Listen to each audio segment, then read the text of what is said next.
Hello dear students, कैसे हैं आप लोग। आई होप आप लोग एकदम अच्छे होंगे, आपकी पढ़ाई भी बहुत अच्छी चल रही होगी। मैं विद्याभूषण आप लोगों के लिए लेके आया हूं एक और टॉपिक। आज के इस वीडियो में हम लोग पढ़ेंगे ओम्स लॉ, जो कि इलेक्ट्रिसिटी का जो जान बोला जाता है। इलेक्ट्रिसिटी चैप्टर जो फर्स्ट चैप्टर है, उसमें हम देखेंगे लगभग क्वेश्चन, जहां पे आप क्वेश्चन लगाएंगे आपको ओम्स लॉ का यूज करना ही पड़ेगा मैक्सिमम केसेस में, ठीक है। तो इस वजह से ओम्स लॉ एक बहुत ही इंपॉर्टेंट टॉपिक हो जाता है आपके बोर्ड पॉइंट ऑफ व्यू, या फिर आप कोई भी एग्जाम देने जाएंगे आप देखेंगे लगभग आपसे ओम्स लॉ से क्वेश्चन पूछे ही जाते हैं, ठीक है। तो आज के इस वीडियो के माध्यम से हम ओम्स लॉ को समझेंगे इन डिटेल कि क्या है ओम्स लॉ, ठीक है। ज्यादातर केस में देखेंगे आप तो लोग ओम्स लॉ को बताते हैं, बट ओम्स लॉ में क्या क्या हमको अजम्पशन का ध्यान रखना है, ठीक है, हम वो भी देखेंगे, ठीक है। चलिए वीडियो को शुरू करते हैं। ओम्स लॉ,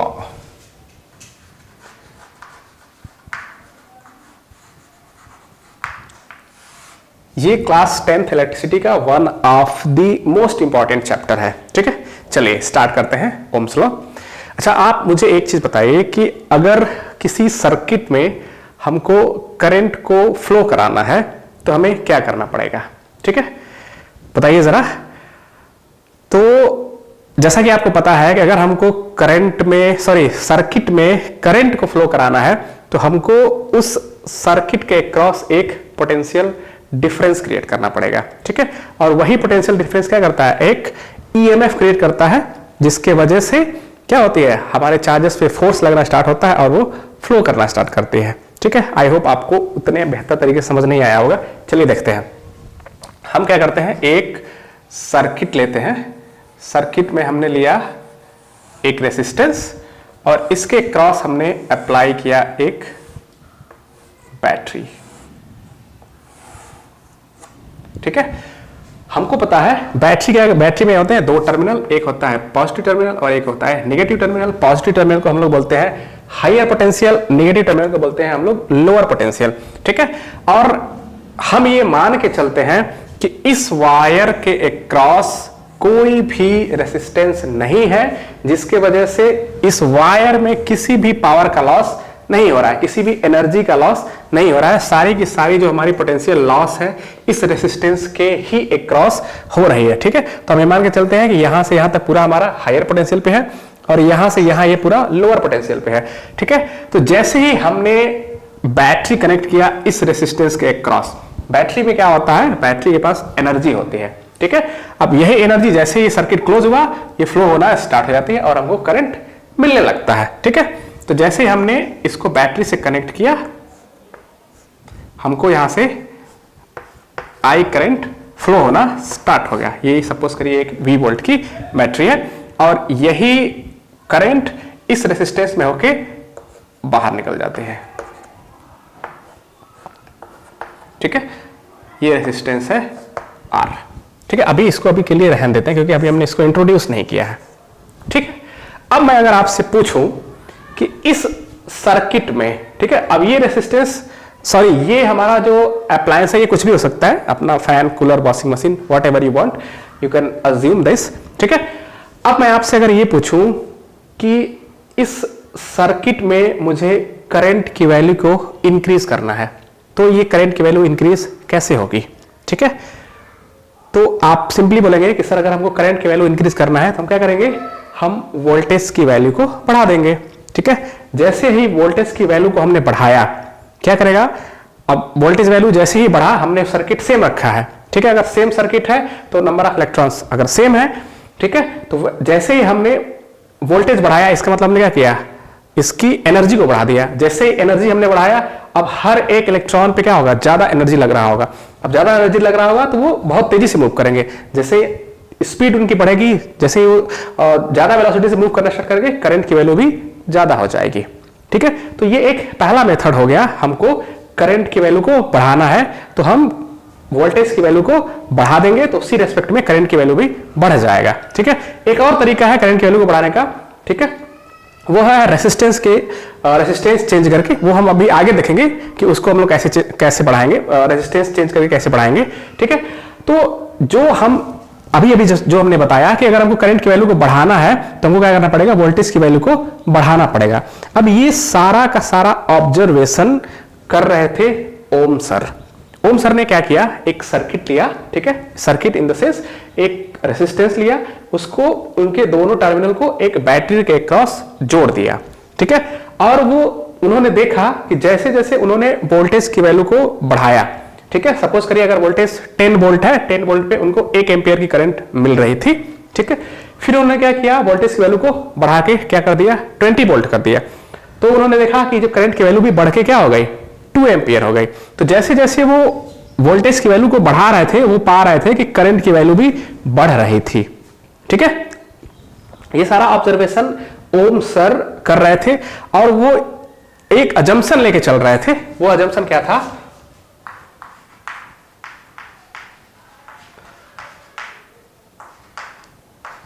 अजम्पशन ओम सर ने ये अज्यूम किया था कि जो भी हमारी ये वायर है या जो भी इसका रेसिस्टेंस है, जब भी हम ये सारा प्रक्रिया कर रहे थे, वोल्टेज की वैल्यू को बढ़ा रहे थे, तो हम ये मान के चल रहे थे, अजम्पशन लेके चल रहे थे कि इस सर्किट में या इस वायर में कोई भी टेम्परेचर या प्रेशर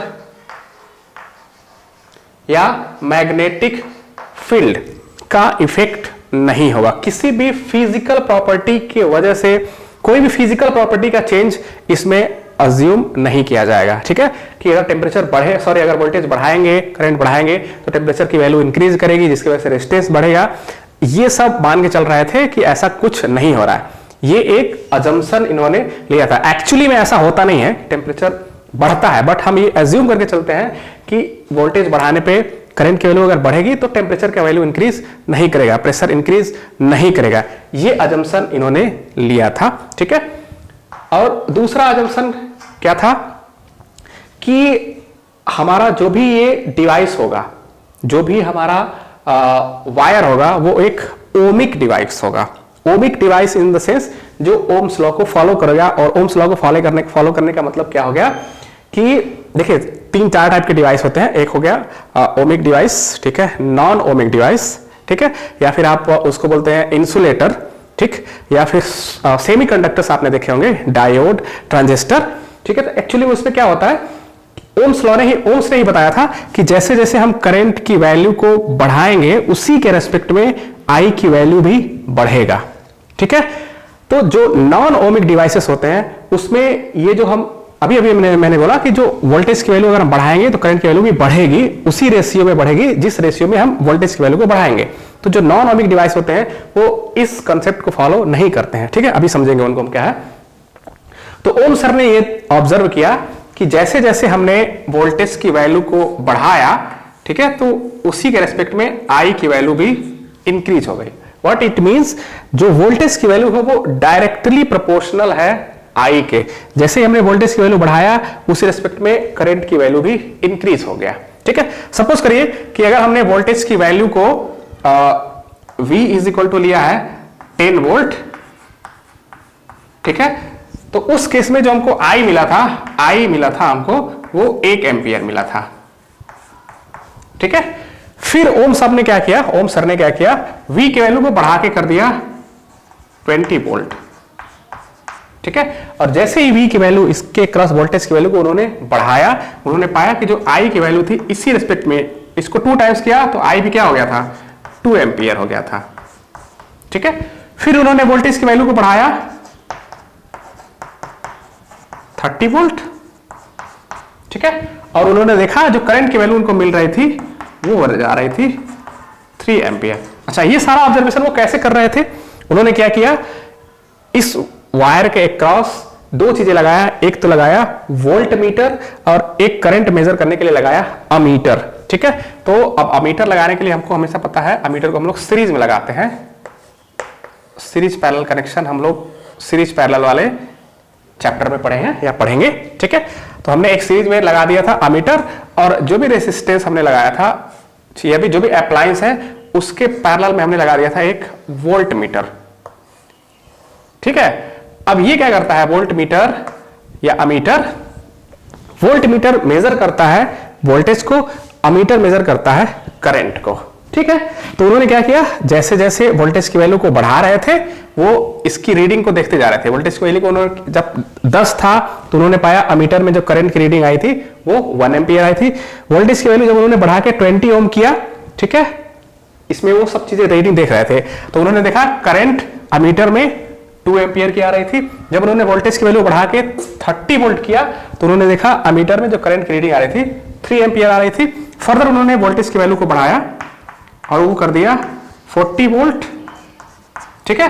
तो जो आई की वैल्यू आ रही थी वो आ रही थी 5 एम्पियर, ठीक है। एक और केस ले लेते हैं कि अगर उन्होंने वी की वैल्यू को बढ़ा के कर दिया 50 वोल्ट तो उन्होंने देखा आई की वैल्यू आ गई, सॉरी ये 4 हो गया, 4 ampere, and in that case the value of I will be 5 ampere, ठीक है। अब ये ऑब्जर्वेशन उन्होंने किया, ये उन्होंने देखा। अब जरा आप एक चीज देखिए, हमने लिखा है V is directly proportional to I। जैसे ही वोल्टेज की वैल्यू बढ़ाया उसी रेशियो में I की वैल्यू भी क्या हो गया, अगर ये बढ़ रहा है तो ये भी बढ़ जा रहा है, ठीक है। अगर V की वैल्यू बढ़ रही है तो ये I की वैल्यू भी बढ़ रही है, ठीक है। देखिए ये जब 10 था तो यहां पे I की वैल्यू 1 हो गई, जब ये 20 हो गया 20 वोल्ट तो ये वैल्यू हो गई 2, जब ये वैल्यू हो गई 30 तो ये हो गया 3, जब ये हो गया 40 ये हो गया 4, और जब ये हो गया 50 तो ये हो गया 5। अब ये प्रोपोर्शनैलिटी का साइन अगर आप हटाते हैं, ठीक है, अगर आप लगाते हैं इक्वल टू, अगर आप लगाते हैं इक्वल टू, तो क्या ये दोनों वैल्यू सेम है? नहीं। इसका मतलब यहां पे something is there which will make these two things equal. यहां पे कोई वैल्यू है, ठीक है, कोई वैल्यू है जो, अब वही वैल्यू को हमने बोला है R, ठीक है। अब ये जो वैल्यू है R, ठीक है। अब देखिए 10 को अगर हम यहां पे 1 है, इसको इसके इक्वेट करना पड़ेगा, हमको क्या करना पड़ेगा, 10 से मल्टीप्लाई करना पड़ेगा, राइट। 20 को अगर 2 के इक्वल करना पड़ेगा हमको यहां से क्या करना पड़ेगा, 10 से मल्टीप्लाई करना पड़ेगा। 30 को 3 से मल्टीप्लाई करने के लिए क्या करना पड़ेगा, हमको 10 से मल्टीप्लाई करना पड़ेगा। हर एक केस में हम 10 10 10 से मल्टीप्लाई कर रहे हैं, मतलब ये जो वैल्यू है ये एक कांस्टेंट वैल्यू है, ठीक है। और हमने इसी कांस्टेंट का नाम रख दिया क्या, R, ठीक है। अब इसी R से हमने सब के सारे केस में मल्टीप्लाई किया है। अब इससे हमको क्या समझ आया कि जब हम इस प्रोपोर्शनैलिटी की साइन को हटाते हैं, इसको जब हम इक्वेट करने के लिए V इज इक्वल टू जब हम करेंगे तो हमको एक मिला कांस्टेंट वैल्यू जिसका हमने नाम दिया R, ठीक है। तो यहां से हमको मिला V इज इक्वल टू, इसने हमने जब प्रोपोर्शनैलिटी साइन हटाया R इंटू I, ठीक है। और यहां से जब हम ये जो हमारा कांस्टेंट वैल्यू मिला हमने इसी का नाम रखा था क्या, रेसिस्टेंस,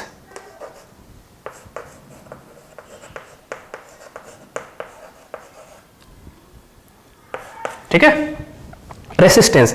अब अगर रेसिस्टेंस की आप वैल्यू निकालेंगे R is equal to V upon I, ठीक है।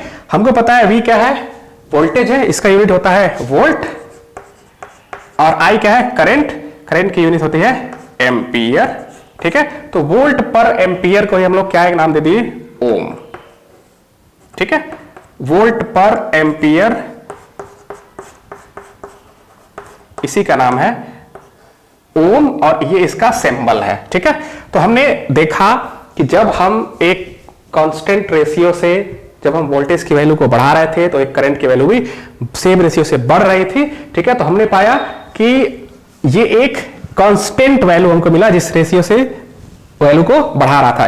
और हमको एक चीज और समझ आई कि ये जो वैल्यू है R, ये क्या है, एक कांस्टेंट वैल्यू है, ठीक है। कांस्टेंट वैल्यू का मतलब क्या हो गया कि इस वायर के लिए, इस सर्किट में, इसके लिए जो R की वैल्यू है वो सेम है, ठीक है। आप समझ पा रहे होंगे। और कोई जरूरी नहीं है कि ये हर केस में सेम हो। अगर हम ये सर्किट चेंज कर देंगे तो उस केस में R की वैल्यू भी क्या हो जाएगी, चेंज हो जाएगी, ठीक है। अब देखिए जरा यहां पे R is equal to V upon I। अगर मैं आपसे पूछूं, मैंने आपसे पहले अभी हम बात कर रहे थे कि अगर हमको करंट की वैल्यू को बढ़ाना है, ठीक है, तो पहला मेथड हमने देखा था, हम वोल्टेज की वैल्यू को भी बढ़ा के करंट की वैल्यू को बढ़ा सकते हैं। अगर मैं बोलूं यहां से एक दूसरा मेथड क्या है, अगर हमको I की वैल्यू को कम या ज्यादा करना है, तो जरा देखिए यहां पे I की वैल्यू क्या हो जाएगा, I is equal to V upon R। ठीक है। अब अगर हम वोल्टेज की वैल्यू को बढ़ाएंगे तो करंट की वैल्यू भी बढ़ जाएगा, क्योंकि ये डायरेक्टली प्रोपोर्शनल दिख रहा है, लेकिन आर के इनवर्सली प्रोपोर्शनल है। और मैंने अभी बताया R is a constant, but R की वैल्यू कांस्टेंट है, लेकिन ये चेंज करती है किसके, मटेरियल की प्रॉपर्टी पे। अगर हम यहां पे इस वायर की मटेरियल को ही चेंज कर दें, ठीक है, अगर आर की वैल्यू को हम इस केस में जो लेके आए हैं 10 है, ठीक है, अभी इसके केस में क्या मिला हमको, आर की वैल्यू 10, लेकिन अगर हम अब हम देखेंगे कि बहुत सारे हमारे पास ऐसे मटेरियल है जिसमें ये आर की वैल्यू कभी 2 भी हो सकता है, कभी 3 भी, कभी 5 भी, कभी 50 भी हो सकता है, ठीक है। तो ये जो आर की वैल्यू है ये डिपेंड करती है हमारी मटेरियल की प्रॉपर्टी पे, ठीक है। तो अगर हमको आई की वैल्यू चेंज करना है तो हमारे पास दो तरीके हैं, या तो हम वोल्टेज को कम या ज्यादा करें, या फिर हम रेसिस्टेंस को ही चेंज कर दें। अगर रेसिस्टेंस की वैल्यू को बढ़ाएंगे, अगर आर बढ़ा दिया हमने, तो क्या हो जाएगा, आई की वैल्यू कम हो जाएगी, क्योंकि ये इनवर्सली प्रोपोर्शनल है। रेसिस्टेंस का मतलब क्या, अवरोध, करंट के फ्लो होने में उसको रेसिस्ट कर रहा है। अगर रेसिस्टेंस की वैल्यू को बढ़ा दिया, इसका मतलब करंट ऑटोमेटिकली कम हो गया। रेसिस्टेंस की वैल्यू को कम कर दिया, अगर रेसिस्टेंस की वैल्यू कम हो गई तो आई की वैल्यू बढ़ गई। तो करंट बढ़ाने के हमारे पास दो तरीके हैं, एक तो हो गया हम वोल्टेज को बढ़ा दें, या दूसरा रेसिस्टेंस की वैल्यू कम कर दें। रेसिस्टेंस की वैल्यू कब कम होगी, जब हम इस मटेरियल को ही चेंज कर दें, ठीक है। अब जैसे आपके पास कॉपर है, कॉपर एक अच्छा कंडक्टर है, ठीक है, तो उसमें रेसिस्टेंस की वैल्यू कम होगी एज कंपेयर टू ऐसा मटेरियल लिया हमने जिसमें रेसिस्टेंस थोड़ा ज्यादा है, या फिर जो भी आपके इंसुलेटर्स देखेंगे, ठीक है, या और भी जो भी मटेरियल आप देखेंगे जिसका रेजिस्टेंस थोड़ा सा ज्यादा है, उसके लिए आप देखेंगे आपके बुक में एक टेबल दिया होगा, हर एक मटेरियल का उसमें रेजिस्टिविटी की वैल्यू दे रखी होगी, ठीक है। तो हमने देखा कि जो रेजिस्टेंस है, एक इसको भी कम या ज्यादा करके हम करंट की वैल्यू को बढ़ा सकते हैं, और वोल्टेज की वैल्यू से भी हम करंट की वैल्यू को कम या ज्यादा कर सकते हैं। ये एडिशनल चीज हमने सीखा, ठीक है। अब वापस से आते हैं हम ओम्स लॉ पे। ओम्स सर ने बताया था कि जो V is directly proportional to I, ठीक है, वोल्टेज की वैल्यू को बढ़ाते हैं तो करंट की वैल्यू बढ़ता है। जब हम प्रोपोर्शनलिटी साइन को हटाते हैं तो एक आता है नया टर्म जिसको हम लोग R बोलते हैं, ठीक है। इसको इक्वेट करने के लिए तो V is equal to R into I. ये जो R है यही एक कांस्टेंट है, और जिसका हमने नाम रखा था R, यही हमारा एक कांस्टेंट है, और हमने इसी का नाम रखा था रेसिस्टेंट, ठीक है। अब ओम सर ने क्या किया कि जो भी हमारा ये वोल्टेज का वैल्यू जब वो बढ़ा रहे थे, उसके रेजिस्टेंस में जो करंट आ रही थी, उन्होंने क्या किया, एक ग्राफ प्लॉट किया। देखिए, उन्होंने एक ग्राफ प्लॉट किया, उसमें एक्स एक्सिस पे ले लिया उन्होंने वोल्टेज की वैल्यू, और वाई एक्सिस पे उन्होंने ले लिया करंट की वैल्यू। वो बस देखना चाहते थे कि ये बिहेव कैसे करता है, ठीक है। अब देखिए, वोल्टेज हमने लिया है 10, 20, 30, 40, 50, ठीक है, इसी रेशियो में हम यहाँ पे, अब ये हमको पता है कि ग्राफ में ये हमारा ओरिजिन होता है 0,0, ठीक है। अब हम इसको यूनिट में डिवाइड करते हैं, ठीक है। ये हो गया आपका 10 volt, this is your 20, this is your 30, this is your 40 and this is your 50, ठीक है। और y एक्सिस पे इन्होंने लिया था करंट की वैल्यू को, ठीक है। ये हो गया आपका 1, 2, 3, 4, 5, आप स्केल से नापेंगे इक्वल डिस्टेंस पे, ठीक है।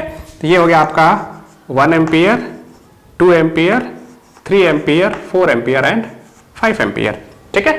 जब इन्होंने ये ग्राफ प्लॉट किया, ठीक है, जब वोल्टेज की वैल्यू 10 एंड I की वैल्यू 1 है, ठीक है, दिस इज 10 एंड 1, तो हमको ये पॉइंट मिला, ठीक है। जब ये वोल्टेज की वैल्यू इन्होंने बढ़ा के किया कितना, 20 वोल्ट, ठीक है, तो हमको करंट मिला था 2 एम्पियर। जब इन्होंने वोल्टेज की वैल्यू को बढ़ा के किया था 30 वोल्ट, तो इनको करंट मिला था 3 एम्पियर, ठीक है। और जब हमने इसको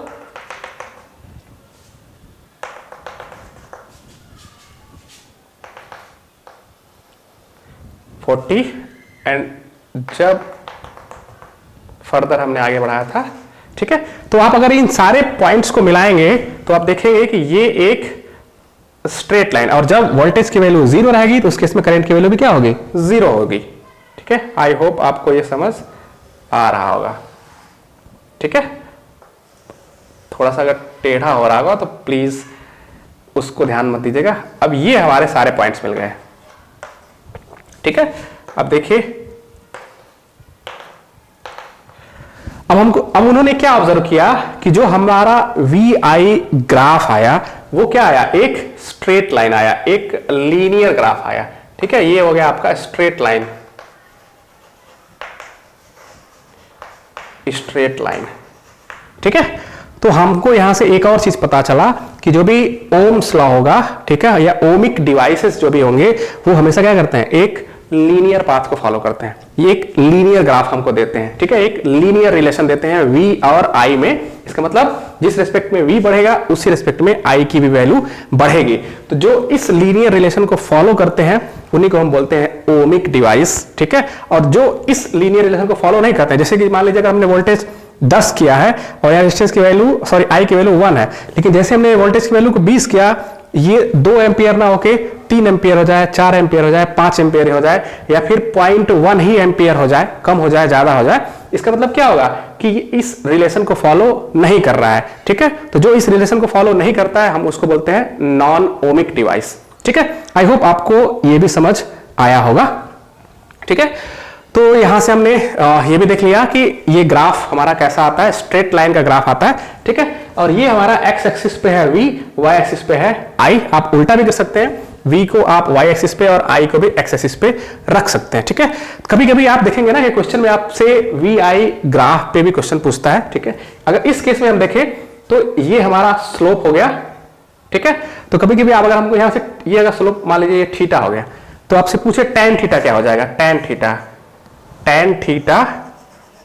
अब हमको पता है कि tan theta is equal to perpendicular upon base, ठीक है। तो tan थीटा परपेंडिकुलर की वैल्यू क्या है, I अपॉन बेस क्या है, V,